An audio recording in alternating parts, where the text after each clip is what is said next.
And that's, it's been more my commitment is, if I need help, I got to ask.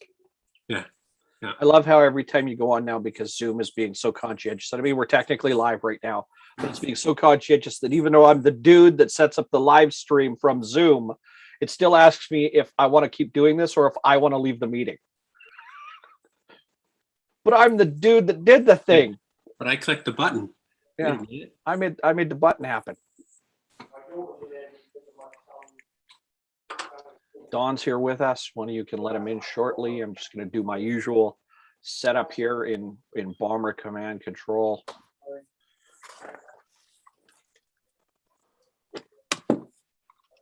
Awesome. Might hear some drilling in the background because we got some guys working here. Some guys.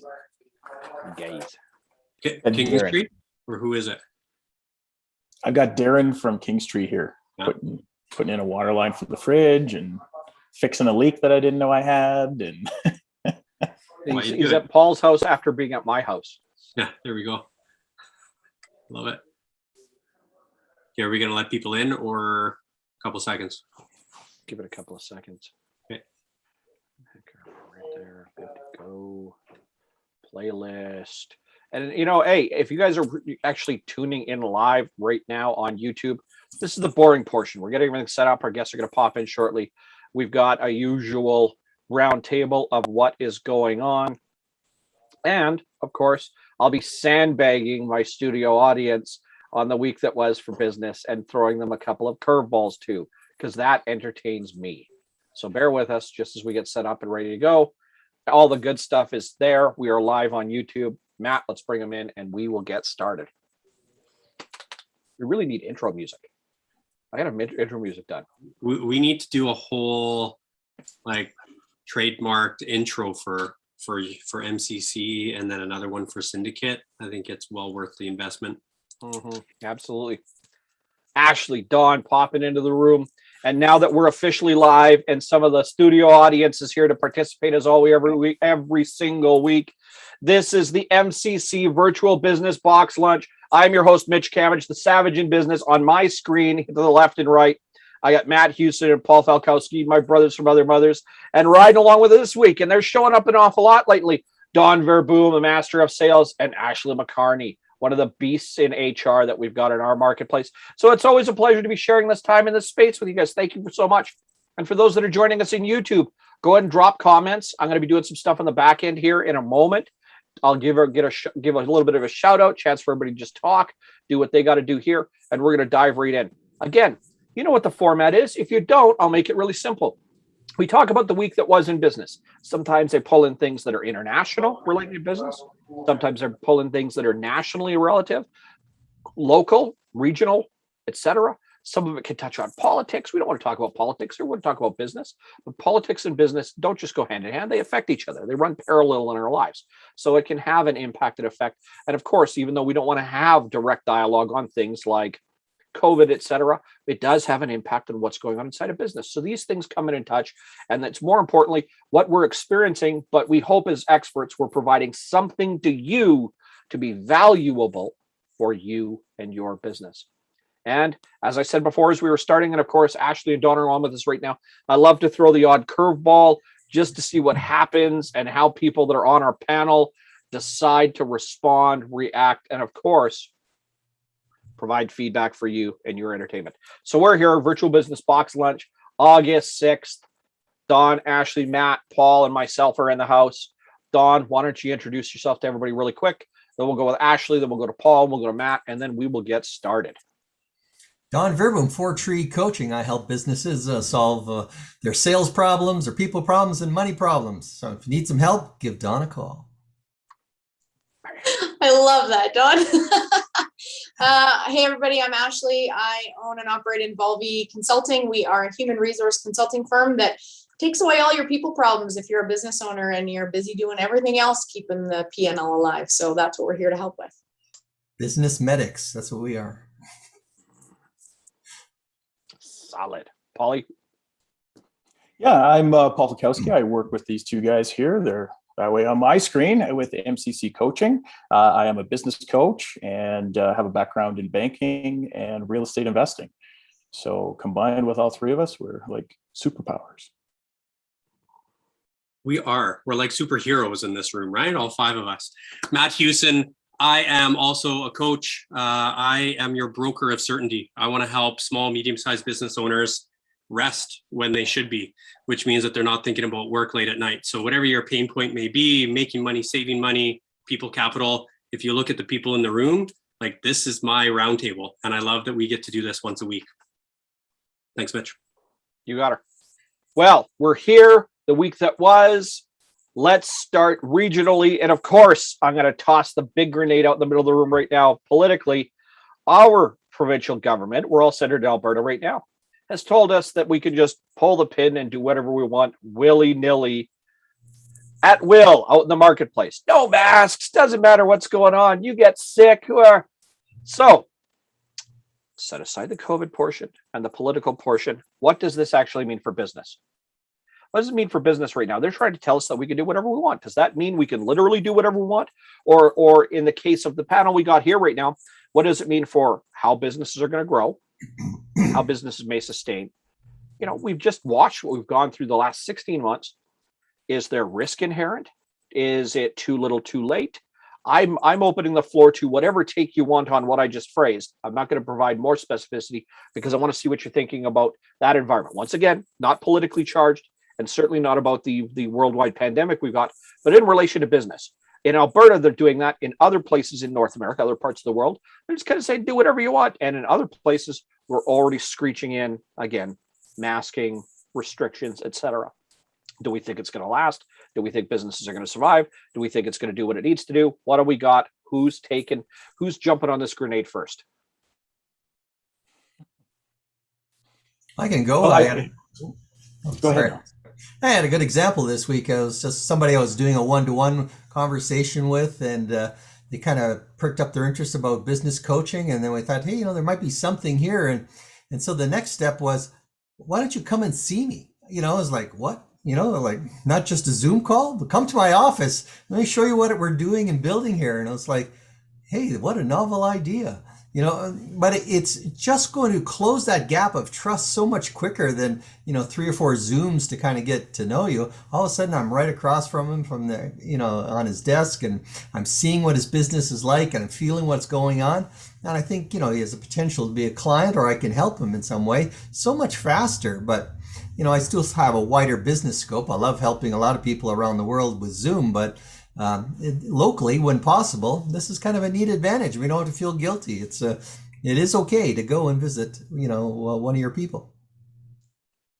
And I think to build on that, yes, it's great. I had an amazing breakfast this morning with one of our fellow syndicate, presidents, and it went from an hour to 3.5 hours, and never would have happened if it was on Zoom. And so I think that the conversation can take more authentic directions, and it can go to more interesting places if we take that leap. But I do think that we have to all be respectful, because we don't know the implications of the certain dynamics and the level of restrictions that everybody personally has. And so I think continuing to give the option, continuing to be okay with either response and either format will show that we are inclusive, we are open to that, we are here, but we still want to connect. And at the end of the day, it doesn't matter how. That I think if we just move forward cautiously with respect for everybody's independent wishes, that business friends can happen in any platform. So well, I'll chime in real quick. I agree with both. It's awkward at this point to actually ask, hey, are you good with in person? But you need to have those awkward conversations in order to fast track, like Don had mentioned, right? So my thoughts are this: business and business owners are ready. We're not sure if their people capital or the level of staffing that they have, especially in some of the industries that I work closely with, they're not ready, right? Like mini food and beverage, mini hospitality, they're having a hard time with their staffing. And because of that, they can't be at the capacity level that they wish they could be.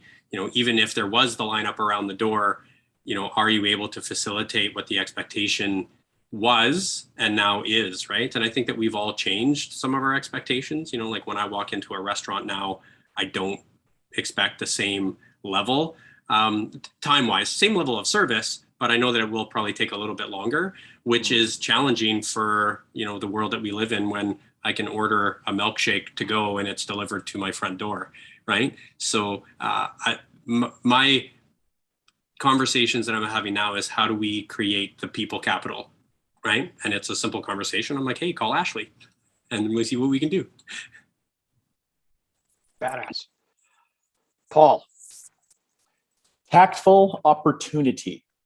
Businesses want to go full out. I think they're trying to go full out, business as usual, but having that in the back of their mind, that how COVID disrupted everything. So understanding that they can't have one strategy moving forward or one tactic. They have to have multiple tactics, or in this new environment, they have to be working in multiple tactics so they can switch gears quickly. But at the end of the day, it's ramp up. Let's get going. Mm-hmm. All right, you're coming late to the party. Always great to see you. I threw a live grenade out in the middle of the room right away. The Alberta government has taken the shackles off and we're allowed to wander anywhere in the countryside, steering away from politics and COVID itself for a moment. What does this actually mean for business? Does it mean it's going to be good? Does it mean it's going to be bad? Does it mean it's too late? What, in your opinion, what do you think is going on from the lens of what you get to see? Of course, you're inside of career development, but the lens of what you're seeing, was this too little, too late? Was this really good? Is it going to have an impact? Is it really not going to matter? What do you think? Doesn't matter. Choose your own adventure. That's what I'm going to say. All righty. So on that note, who here has seen an uptick that you think equates to that? Yes, no. People can be face to face. That's pretty cool. Okay. Yeah. Who here thinks there's been an uptick? Okay. Who here can point to a specific industry that's experienced an uptick? The challenge I'm presenting for a moment, I want everybody to think about it. And again, sometimes we're cerebral. Sometimes I, ask questions about whether or not the world conspiracy is really coming for us. Right, Paul? That's definitely coming for us. And sometimes I want a little more cerebral. Sometimes it's fun. Sometimes it's challenging. Sometimes it can be a little caustic. This one, I want you guys to just think about it for a moment. Are we feeling better because that's what we're allowed to do? Is it helping? If so, who is it helping? Is this a fiction of our imagination, right? So I really want you to go to that rabbit hole for a moment. Is it because they allowed us to do it and we feel better about it and everything is now better? Or they've allowed us to do it? You guys go do whatever you want. It's made no difference. We feel better about it. Well, once again, was it too little too late? Once more, however you take that statement, to the best that I've qualified, I want you to think about it for a moment and then tell me what you think is the reason that's going on. I got an opinion on this one as well. I'm going to say that to the very end. Sorry, clarify again, Mitch, what do you mean by what's going on? Because I know we're not going political of whether we think this is right or wrong from the government's perspective, because if not, bye, have a good day. But clarify the question just a little bit. Okay. Now they've let us loose. They've let us off the chain. They've opened the doors. Do whatever you want, wherever you will. Lovely. Then we've all started roaming the countryside, even though we were all doing it before. Now, are things actually improving and we feel good about it? Are things only improving for a certain number of people and we feel good about it? Do we just feel good about it because they allowed us to do it and there's actually been no change? Or are we still sitting around going, well, thanks, but no thanks. Did fuck all. And remember, I always mark this for no children. So just so we're clear, YouTube isn't going to catch us on anything. I'm asking for the cerebral answer. So I think it could go in two directions with regards to response. One is I think we would be going backwards if we forgot about all the abilities that we developed over the last 18 months to still grow, develop, and have successful businesses. So I don't think that we can lose that in the newfound sense of freedom. But I think those that will be successful are those that pair all of those thinking outside the box ways of connecting and doing business with okay, the freedoms that we used to have. So now what's our new reality, right? So I think there is those places to go out and meet people and build those better relationships. And of course, restaurant hospitality and that whole industry is benefiting huge from it because they're busy again. But are our independent businesses thriving from it? I think so, because those people that are meet in person, or we can still do Zoom, but your relationship is still important to me. Let's just make it work. So yeah, I think it's helping business as long as you're smart not to forget what you've learned. Okay. Anybody else? Yeah, I think it's hard. It's kind of like, you've been cooped up for such a long period of time, and it's like releasing of the floodgates. So, is this something that's going to last for a quarter and then it's going to slow down, or are we just going to be continuing as usual? Hard to say. And then I think it's in everybody's back of their mind, if we've been shut down before, just because they've released us now doesn't mean that, something isn't going to put us back inside again and shut everything down. So I think it comes back to even what I said at the beginning, was tactful opportunity, making sure that you do have those strategies available, or, not deploying and going gung-ho in your business. If you own a restaurant, maybe, you want to get going, but you want to be a little conservative and see how this plays out over the next few months. All right. And with that, I love the answers coming out of both Ashley and Paul. Let me steer course of action one more time. Do we feel better about it, or is it actually working? Yeah. That's really what I'm fishing around for. Do we just feel better about it, or is it working?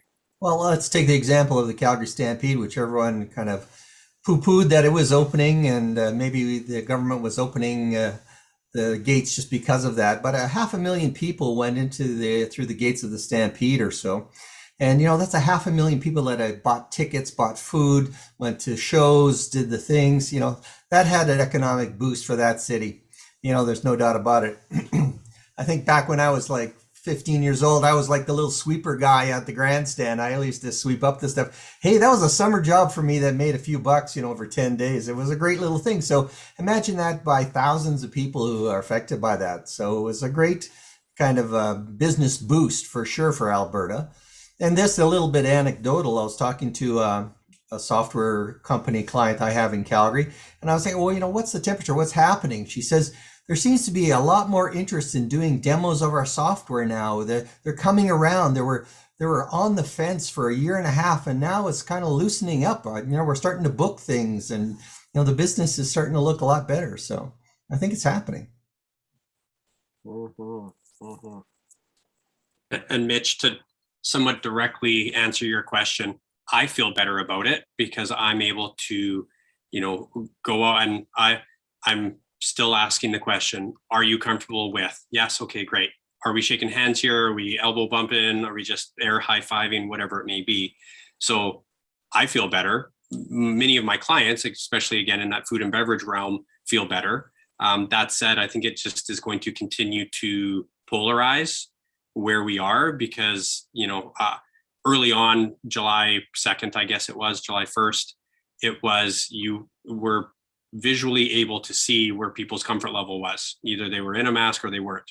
They were still at the mall, so they were out. So there was, again, they were hungry to get out. Cabin fever happened, but it was like a 50-50. And, even within my family, we still have that, hey, I'm going to mask up because that's my comfort level. Okay, great, right? And for some, that's my mindset, just great. What do we need to do in order to get you out? Because I'd much rather just have you out walking or out in, a retail environment. And I'll say, go spend money. Like we're spending money anyway. Go spend money at a local establishment, right? So do I feel better? Yes. Do we feel better? I think it depends on what lens you're looking through because some are more anxious about it. And to speak to, again, that food and beverage aspect, it is, they're not some are not as busy as they thought they would be, right? So now that doesn't create this comfort. It's like, well, wait a minute, that person's busy or that company's busy, that isn't. So what has happened? And even we chatted about this over a year ago, you're going to pick your favorites. You may have a comfort level, yes, but you're not going out 7 times a week for a lunch and a business dinner and a this and a that yet. right? So now you're picking your favorites and you're able to identify who kind of the industry leaders are, which can be comforting for some. Obviously, it creates some trepidation for other. I just find people are more chatty. Like it's easier to start conversations, and like people are coming to me and just talking to me, and they have more to say now. Like the topic of conversation is easier to chat with. So I find it easier to do business. Paul, anything else to add? Feeling good. Nice. Okay. So let's stay on the realm for a moment about feeling good. Things seem to be working. In the last 3 months, what's something new that you noticed business-wise? What's something new? Today, we're staying a little cerebral. That's going to be the challenging line we've got today. What's something new you noticed? It's really strange for a while. I'm going to set the table for you. I'll let you think about it for a minute. Something new. It's tough because no matter how innovative the mind is, no matter how receptive we are to new ideas, change in the unknown is still a little frightening, even to the most advanced people. Others shove that aside right away. It's part of our characteristics as human beings. But being able to identify new means that we either recognize the opportunity, recognize the innovation, because after all, innovate or die. So if we're still here, something worked out in the last year. If we're still here and growing, something's working the right way. But what's something outside of yourself that you've noticed new in the last 90 days, last 30 days, last 60 days, whatever that time frame is? But recently, we're August. I don't know, since the start of summer, May, June, July. What have you noticed new in business? That can be a new business, a new industry, a new type of business, a new way of communicating, etc. It can be a technology innovation. It can be anything. I just want to hear from you what you found new in the marketplace, because we missed out. Now, we had our virtual business box lunch at the end of June, right? We had our 6-month review 6 months, and we had our yearly review 6 months in advance. And it was just Paul and Matt and I absolutely sandbagged them with all sorts of wonderful questions. If you haven't seen that episode, go back and look for it right now, because I came at them with AI and with robotics and with all sorts of different things going on, and biotech innovation and other fun stuff like that. If we don't know where to look, or we don't even realize it's there, we don't understand the impact it's going to have. These impacts affect business, affect lives, affect the marketplace, etc. So what's something new you've noticed in the last 30, 60, 90 days?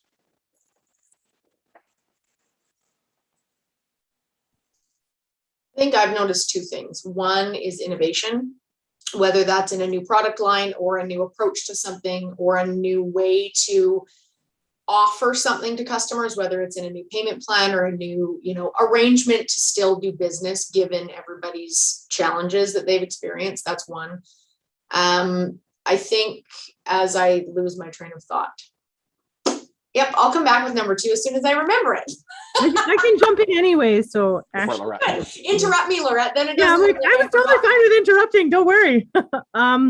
Refined movement is like my favorite thing. What's one thing that you can do in business? So like speaking engagements, it was like, oh no, but I like got some speaking engagements, and now I'm at the point with my company, people come to me. They're like, oh, she's spoken before. I saw her at this. So for me, like something new is like speaking engagements, and I freaking love it. Okay. Yeah. Okay. Don, Paul, Matt. One thing I got about 90 days ago, I got involved with a company that uses artificial intelligence to whittle down lead generation, to the prime people that you want to talk to. And the algorithms and the deep things that this computer goes in to find out about individuals, like you give them some of your best customer names and the ones that didn't buy, and it searches the world or whatever your market is for all the different attributes that make up these people and their history, their connections, and whatever, 1 million connections that you would never do as a person. Typically you look at a person, you make up some assumptions, but an AI program is going in and finding millions of bits and facts and putting them all together, collating it, funneling it down. It's like amazing technology, for the right kind of businesses. It's like, wow, are we ever getting sophisticated in this whole digital realm?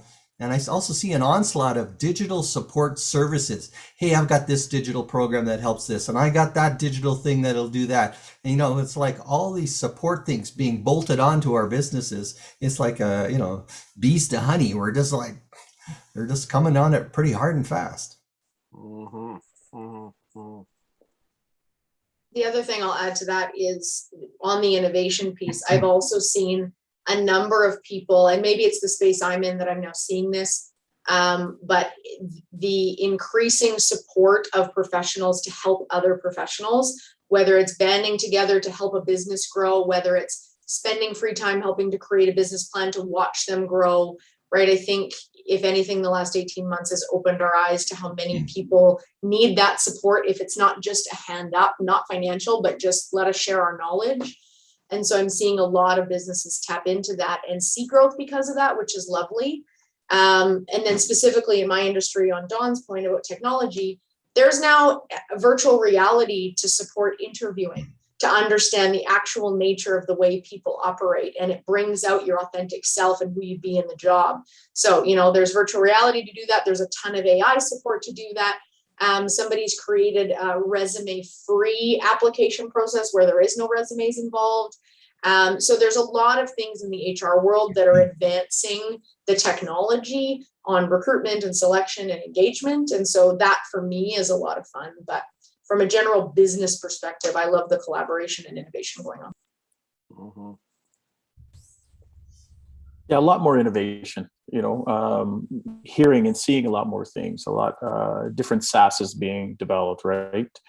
So software as a service, like Don and Ashley's point, streamlining, a lot more, you know, that you're able to do with your business or with other professionals, or just completely different innovative ways. You know, we're seeing more green technology starting to come out. We're seeing other technology I just discovered the other day, whereas you can install lighting without actually wiring it. So it's like, wow, you know, so I think this has allowed people to maybe sit back and work on their projects a little bit more than they did when they were super busy. So we're seeing a lot more innovation. We're seeing a lot more starting to percolate. So I think, you know, probably next year, we're going to see a lot more of that come out. And it's going to be, you know, wow, I never knew we could do that. So that's kind of exciting to see that happening right now. What I found is we're now truly able to identify what the playing field looks like. And for some industry, it looks completely different. I've also noticed that, you know, now that we're able to go back to the office, the corporations that are, you know, leading the charge in hybrid models, or what's your choice, right? Like the value proposition has changed so drastically, because prior to, you know, what we've lived through for 18 months, I would say much of the value proposition would have been a glass tower, corner office, fancy shoes and a watch, like all these things, right? Well, who's seen my shoes in the last 18 months, right? Who's seen my watch? And the glass tower could be a detriment to some, right? So now we need to redefine what the value is for our employees, even, you know, frontline to C-suite, and say, okay, we value you and your opinion on that.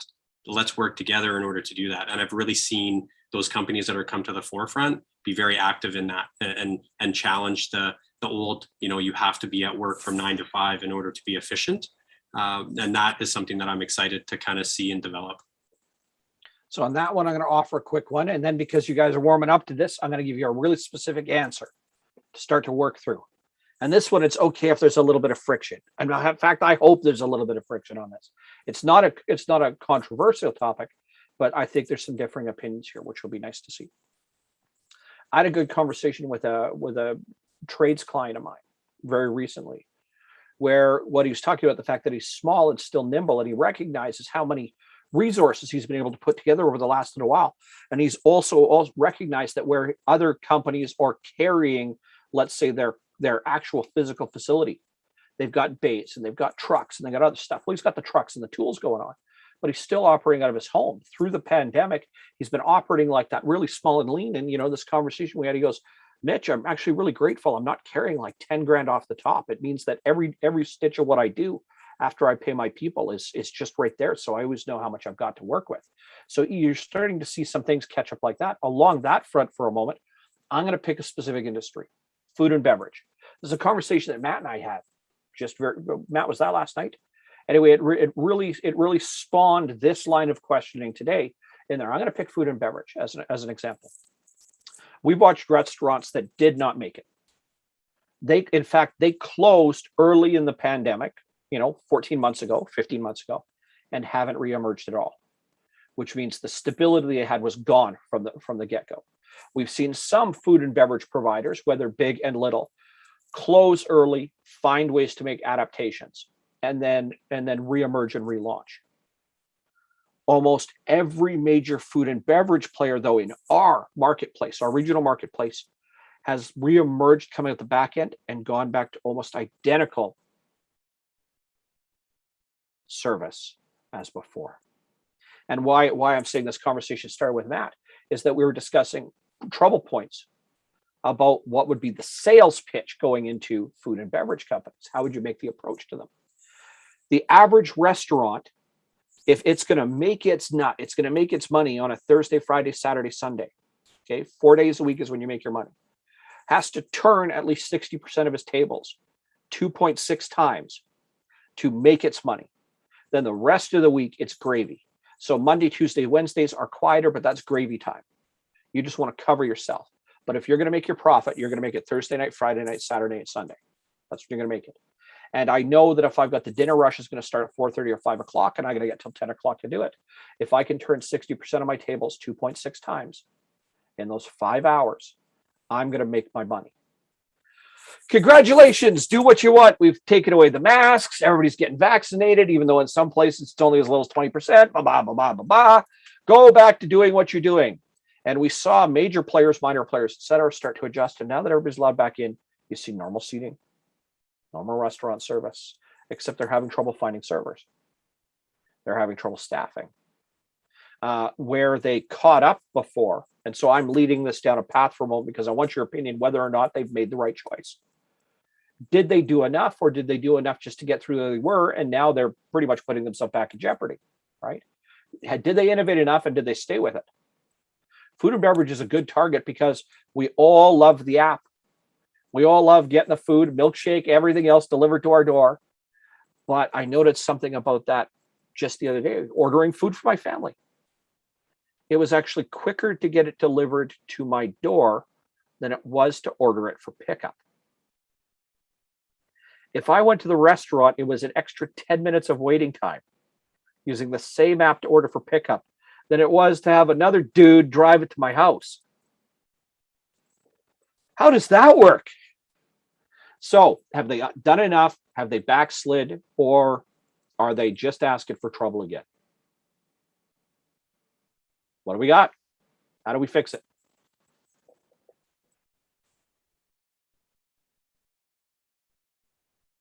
Don't everybody talk at once.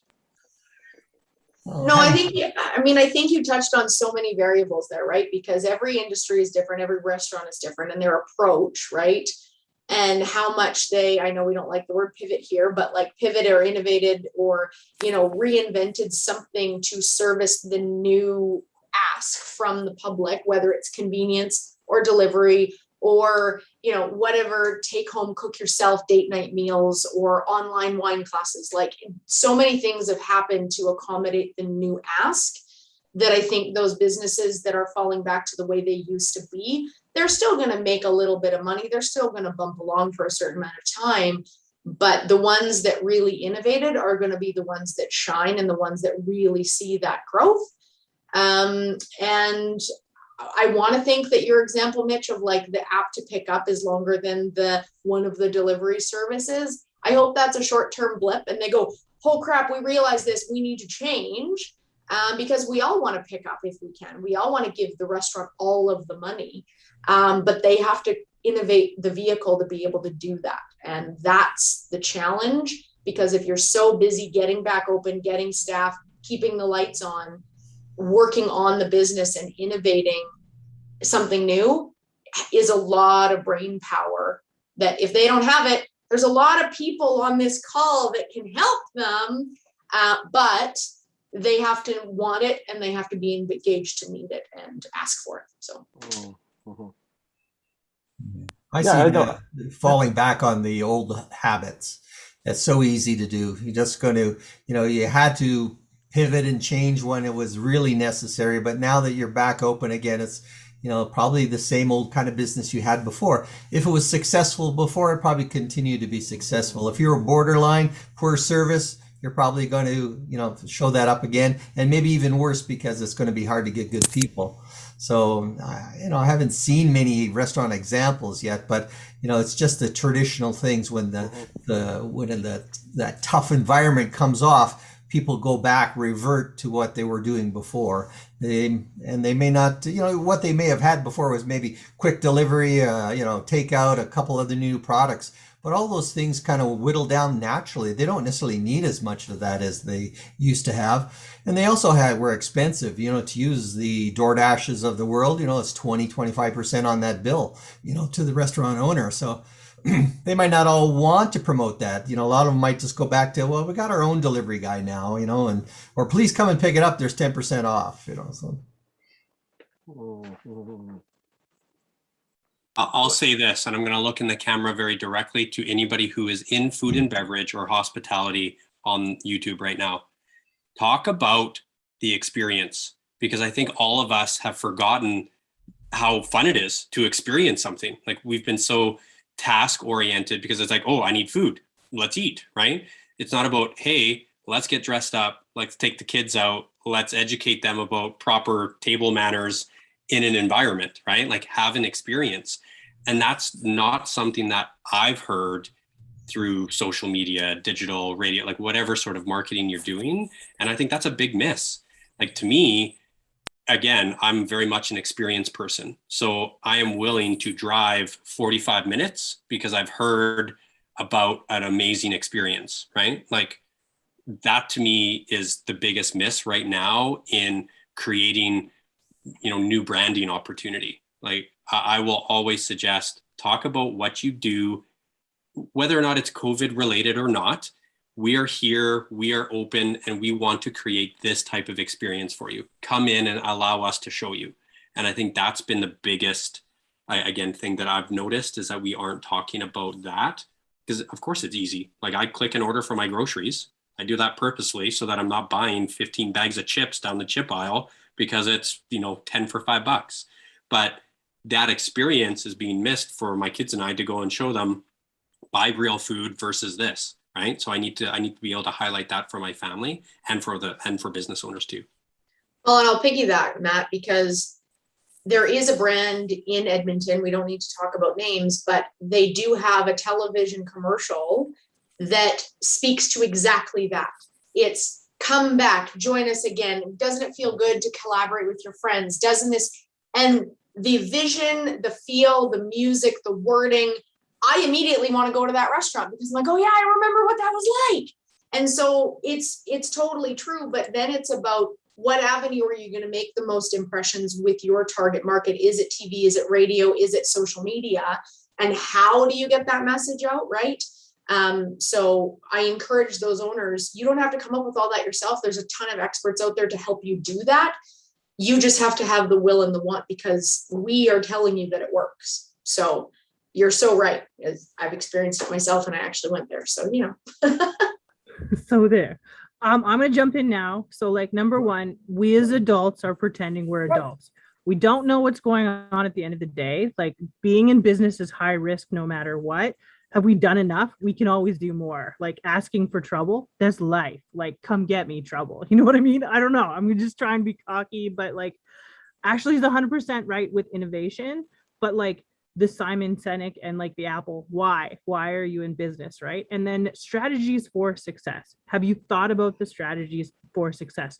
The very simplistic answer to your question is, have you thought about the trouble in business that you're going to face? Have you thought about like what is going on? Have you done enough? And like the answer for me and my company is, I've done enough. I'm ready. I'm strapped in. Let's do this. Paul, anything to add? I'm very limited in food and beverage, but I do have a friend who, it's a family-run restaurant, and having those order apps really hurt them. So I know they're looking at paring them down or having a very limited menu or dropping them altogether and still having come and pick it up. But to Matt, what Matt said, it's very much an experience. Like, he wants you there. He wants to see you. He wants his cousin who's from Italy to come out and introduce everyone, more of a family atmosphere on that side. So for him, he's working hard at getting everybody back in the restaurant rather than just ordering, because he's like, you're missing half of that. I want you here.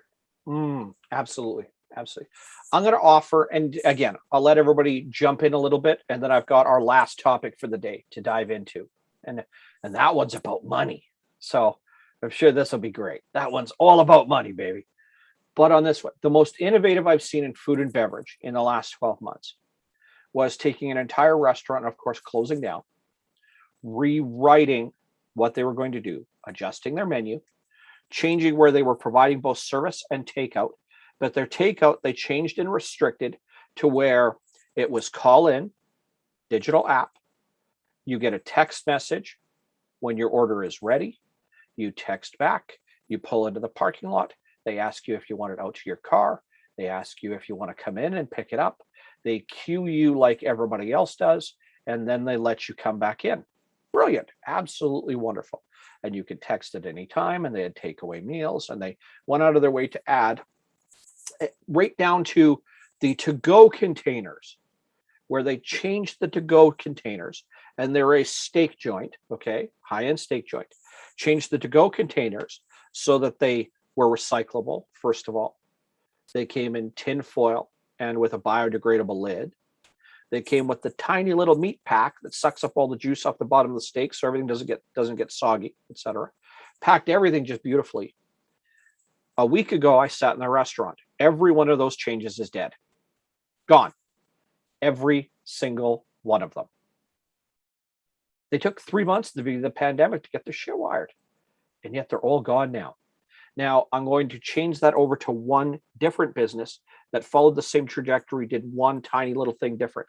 Started to also introduce the idea of ghost kitchen, cut down the number of tabletops, and they have stayed with takeout to door service at your car, delivery service, and they haven't felt the effect since they made that change.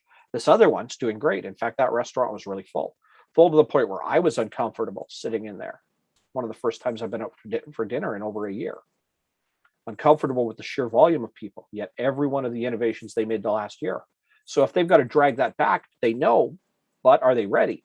Yet other food retailers have certainly decided to stay inside of that world, and it changed it. So Paul, back to your comment, just as my last thought on this one as well. When we look at food costs, 15, 20, 25 points, 30 points, depending on food service vendor. When you kill, and Ashley can answer this better, 60% of your labor overhead in favor of paying kitchen staff and no service staff, can you really at that point not afford to pay the 30 points going out in delivery if you're not paying for that much extra overhead in the form of labor? And that sometimes is a really sad realization that automation is taking away people places, but automation may be the thing that keeps you alive. We'll have to see what happens the next time around. I don't disagree, Mitch, but you started that with like, okay, let's talk about money. Let's look at the money of it, right? And I think another perspective on that could be, what if we take away the money?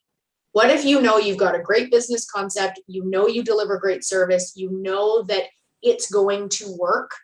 So let's not focus on the money. Let's not focus on how we know we're going to make money, but let's not focus on the actual dollars. Let's focus on the experience. Let's focus on the staff. Let's focus on, the relationships, whatever it is, because then the money will come.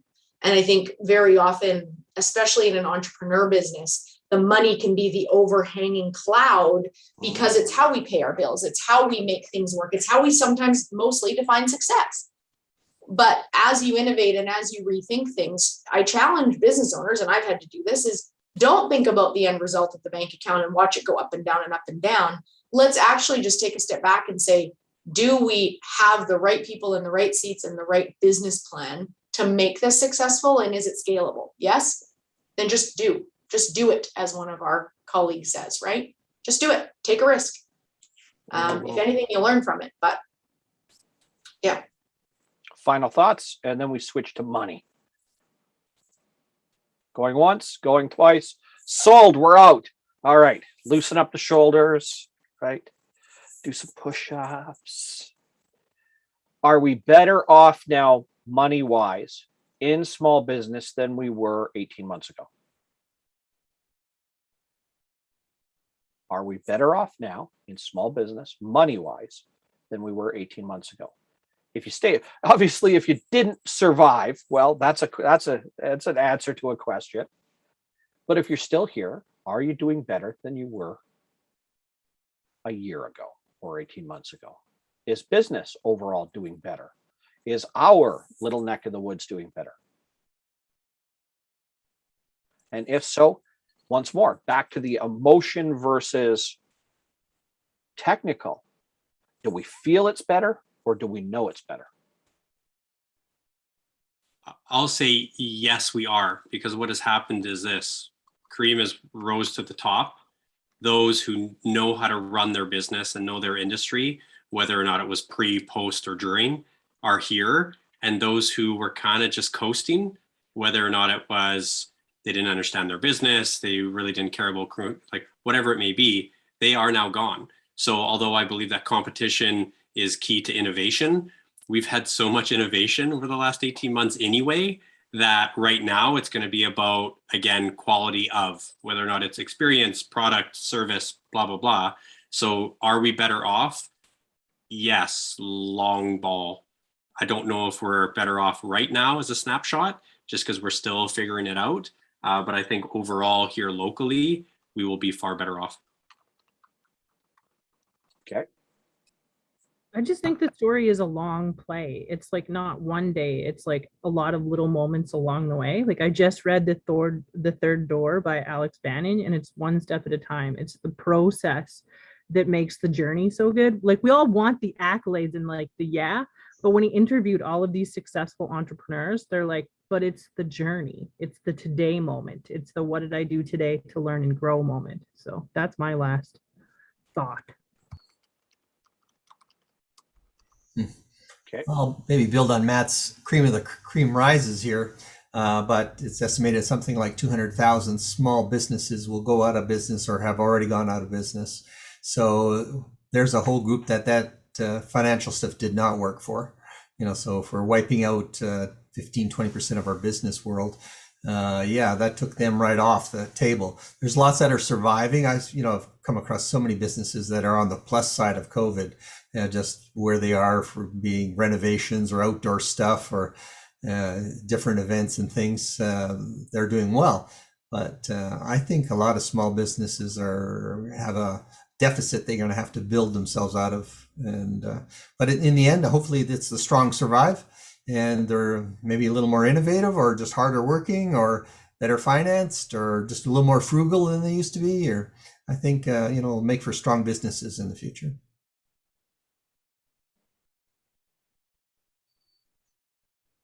Other thoughts, comments? Going one, Paul? More opportunity. I think it's not. I think it's no. Going through this, and small businesses now realize what they need and have to make that step and reach out and ask. I know that's what I've been hearing in my own is people are approaching a lot more than they were before. Maybe they're asking or they're not indirectly asking because they understand hey, I'm doing some things that are wrong, or hey, I'm doing some things that I'm still in the same boat as I was before, even though business has picked up. Their lack of time, or just the frustrations that they've had before, and they want to get some clarity on them and move forward and actually grow and get their time back. And I think the deeper discussion about money is it your top line that's growing and you see an increase? Is it your bottom line that you see as your increase? And a lot of times, if you're not doing that deep analysis, you can get very skewed incorrectly that, oh yeah, new clients, lots of money, lots of invoicing every month. My accounts receivable is down. We're good. but you have zero money in the bank. And so I think the deeper examination there is, yeah, to Matt's point, yes. And Don, like, maybe there is lots of money, maybe the cream did rise and those companies are being very successful. But I think there's also the flip side of those ones that are working, extremely hard and trying to be successful, and they are trying to do everything they can, and they're spinning their wheels, but they see the money coming in and the money going out, and they don't know how to get out of that tornado. And so I think, to Don's point, and Paul's point, we have to ask, they have to be okay to ask for the help.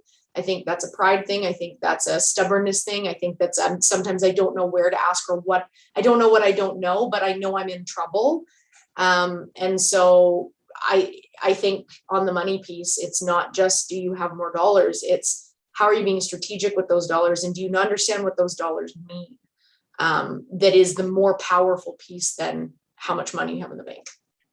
All right. Last one in money today. Crypto. Is it here to stay? No. But cryptocurrency, is it here yet for small business? Is it something that you would take for business? Is it something that is mainstream enough? I mean, depending on the day and how well he wants to manipulate the market, I guess Elon Musk decides whether or not he's taking Bitcoin to buy Teslas. So there's always that too, right? Which means that every time he posts something about Bitcoin, you either need to buy or sell depending on what he's going to do. Just FYI, not an investment tip, just seems to be the thing that's happening right now. I'm not using Bitcoin anymore. Bitcoin tanks. I'm using Bitcoin. Bitcoin skyrockets. You do the math. Anyway, Bitcoin, cryptocurrency, etc. It is clearly here. It is being adopted, taken on, and it's being found through all of the major trading houses now. And some of our regular apps are starting to absorb it. Is this a thing that you see small to medium business and enterprise starting to adopt here sooner rather than later? This idea popped into my head the other day, whether or not we should do it, because, again, one of the other forays out of my home would be to the outlet mall by the airport, right here, because I live not far from it as well. And right there in the middle of the mall is a Bitcoin ATM. If you got Bitcoin, you can take out hard-earned cash based off of your Bitcoin amount. So there's even an ATM at the mall, so you can go shopping. Crypto, Bitcoin. Is it here for small and medium business yet? Is it not? And what do you think for your business? I think it's here. And I think it's important that people get on board. Just like a diversified portfolio is important, it's maybe another form of cash or investment you should have. And I personally would like to have a larger portion in Bitcoin, just to kind of diversify, just like you would have precious metals or stocks or things like that. But there's different ways to do it. And there's some safe stock funds that you don't actually have to have a wallet to own Bitcoin. So there are other ways to get involved. But I could see that as taking it, just like it take barter pay. It's another way of currency to build your business. It doesn't have to be the big chunk. I still have other people that demand cash to pay the bills, so I need a certain amount of that. But I can diversify my income by having extra ways to pay, which opens up my market to other markets or other people, other clients. So I'd say within reason, you should get involved, because it's easier to kind of learn slowly and get along with it versus, get a shock later and try to catch up. Yeah, I absolutely agree, obviously, because I'm in the barter pay world, right? But that said, it's an opportunity, I think, for the large scale businesses right now to grab on and gravitate to that. We then can see, because again, at small and medium sized business, you have to know first who a Bitcoin customer is. Are they also your customer, right? Because it's not for everybody. So if you are a seamstress shop, I don't know if you should accept Bitcoin, but like I have a cafe that I walk to, 2-3 times a week, and their ATM is also a Bitcoin ATM. I love that, right? So is there a place for it? Absolutely. And I know that if someone 10 years from now is watching this, you definitely need to be on the bus, right? Like, don't be the bus driver, but be on the bus, because again, 10 years from now, it's going to be commonplace. It'll be no different than, a plastic card that operates similar to cash, however many years ago when we introduced credit cards, right? So you as a smaller, medium-sized business owner need to be very cautious and operate a percentage of your business within that realm. but like baby steps. So dip your toe first, understand it and who that customer base is. And then as it becomes more commonplace and less volatile, then absolutely it's a win. So in 1920, we were going through a recession, and the currency back in the day was food. So really, business is just exchange for goods and services. So like cryptocurrency is not going away, but like, can you exchange it for goods and services? If the answer is yes, use it. If the answer is no, don't use it. So it just depends. Ease of use. Ease of use. How easy is it to use? Is there 3 steps in order to get one currency to another currency? And then how does it flow? So we're still in the earlier stages of the bell curve. Bitcoin is volatile, but it acts more like a commodity. So it acts more like a gold in that way. So we need, I think the next evolution or the next thing that's coming out is going to be more of a liquidity factor that acts like a currency, and it's easier to move. So yes, get into it. Yes, don't put everything into it because of the volatility of it. But definitely it's here to stay, and we're going to see the next evolution of that as we move forward. Fantastic. All right. We're going to be pulling the pin here shortly. Final thoughts. And this is the 15-second answer version, not the 30-second answer version of today. It is Christmas. Is everything better for business? Is it the same or is it worse? Matt, go. I don't have a crystal ball. Open for summer is different than open. And I don't have a crystal ball. Do I believe it's going to be better? Yes, because no matter what, we're identifying how to do business. We're now into it. It's not a thought we have the process, and it can happen, but you better be that adapter and continue to adapt, because if you don't, you're going to be a flat squirrel in the middle of the road. Okay. Ashley. 100% agree. I think for those that want it to be better, it will be, and that they shouldn't be afraid to ask for help, because you don't know what you don't know. And those opportunities challenge you to be better. Don. Appreciate those family times together, and I think there's a pent-up demand to spend money. So let them do it. Mm-hmm. Lorette. Which goes to cash is king, and I'm going to have a good Christmas. Fantastic. I noticed Paul ducked out off of camera right at the end. What a jerk. Anyway, all right. Ladies and gentlemen, brothers and sisters of the tribe, once again, thank you for coming in and joining us. Ashley, Lorette, Don. Paul's back. Paul, is it better at Christmas or not? Yes or no? Yes, better. Done. Perfect. Don, Ashley, Lorette, thank you so much. Love having you guys on Friday as well. I'm gonna come with some ridiculous curveballs next week, so make sure to log in, or maybe that's enough to keep you away. Paul and Matt, this is part of your contractual obligation, so you guys are always here regardless. That's how that works. But for everybody along the bottom of my screen, brothers and sisters, thank you so much for coming out and making this work, because if we don't have more voices, it doesn't work. And of course, it's not nearly as entertaining or as informative, which is really the big portion of this. To Paul and Matt, my brothers from other mothers, thank you so much for doing everything that you do as well. It is Friday afternoon. Go forward, make more money, look to innovate, change something in your business. For the love of God, do something a little different today than you did yesterday. Do something a little different tomorrow than you did today, and business will continue to improve. My name is Mitch Kamich. I'm the Savage at Business. This is the MCC Virtual Business Box Lunch. Thank you so much for joining us. We will see you next week on Friday. The week after, I've got a special treat for you. They don't know it yet because it's being announced now. Matt and Paul will be running the whole show the following week all by themselves, because I've decided to take a little bit of time off. And also I'm cruel and unusual by landing this in their laps last minute as well. But past that, go do what you got to do. If you need anything from us, you know what to do. Drop a comment, come and find us. None of us are hard to find as well. And we are here for you. Thank you for joining us. We will see you next